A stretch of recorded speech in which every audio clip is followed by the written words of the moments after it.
বন্ধুরা, পুরীতে জগন্নাথ মন্দিরে আবারও একটা অলৌকিক ঘটনা ঘটে গেছে।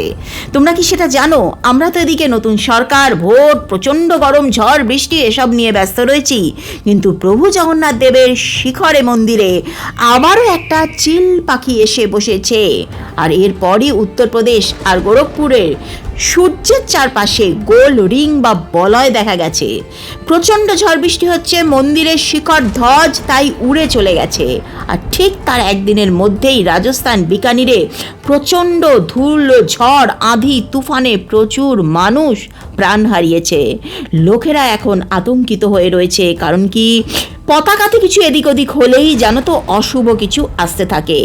এই সেই জগন্নাথ প্রভুর পতাকা, যার সাথে প্রভু জগন্নাথ দেবের লীলা জড়িয়ে রয়েছে। পুরোহিত যদি একদিনও পতাকা বদলাতে মিস করে যায়, তাহলে মন্দির কিন্তু 18 বছরের জন্য বন্ধ হয়ে যাবে, আর খুলবে না। আর এই পতাকা সবসময় হাওয়ার বিপরীত দিকে উঠতে থাকে, এটারও কোনো উত্তর বিজ্ঞান দিতে পারেনি। তাই পতাকা এমনই একটা জিনিস, যার মধ্যে কোনো চিল এসে বসলে বা কোনো একটুও নরমচরণ হলে মানুষ আগাম আতঙ্কে অশুভ ভুনতে থাকে যে আবার বুঝি কোনো বিপদের ইঙ্গিত আসছে। কিন্তু তোমরা যারা বিশ্বাস করো যে প্রভু জগন্নাথ তার ভক্তদের সমস্ত রকমের দুর্যোগ, আতঙ্ক থেকে রক্ষা করবে, কমেন্ট সেকশনে ভক্তি ভরে বলো জয় জগন্নাথ।